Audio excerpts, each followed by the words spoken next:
আর চিংড়ি মাছ দিয়ে কোপ্তা বানিয়ে আপনাদের সাথে শেয়ার করব। সোনালী কিচেনে আপনাদের সবাইকে স্বাগত জানাই। ওলটা সেদ্ধ করার জন্য এর মধ্যে জল দেব, চামচ নুন, পাতিলেবুর রস।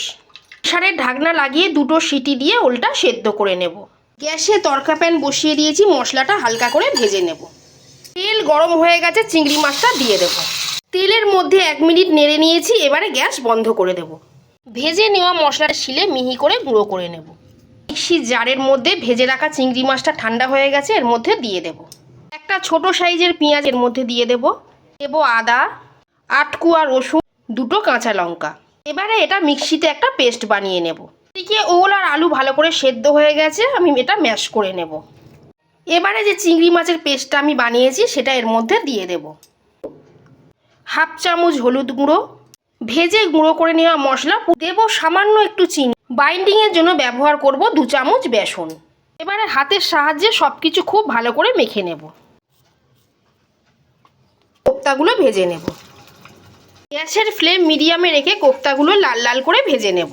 1 চামচ টক দই নিয়েছি, তার মধ্যে দিয়ে দেব পরিমাণ মতো নুন, ধনে গুঁড়ো, লঙ্কার গুঁড়ো। এবারে মশলার পেস্টটা খুব ভালো করে গুলে নেব। ফোড়ন থেকে সুন্দর গন্ধ বেরিয়েছে, এবারে পেস্ট করে নেওয়া পেঁয়াজ, আদা, রসুন এর মধ্যে দিয়ে দেব। পেঁয়াজ, আদা, রসুন, টমেটো ভালো করে ভেজে নিয়েছি, এবারে এর মধ্যে দিয়ে দেব পেস্ট করে রাখা চিংড়ি মাছ। 1 চামচ চিংড়ি মাছের পেস্ট তুলে রেখেছিলাম, সেটাই এর মধ্যে দিয়ে দিলাম। খুব ভালো করে ভেজে নিয়েছি, এবারে টক দইয়ের যে পেস্টটা বানিয়ে রেখেছিলাম সেটা এর মধ্যে দিয়ে দেব।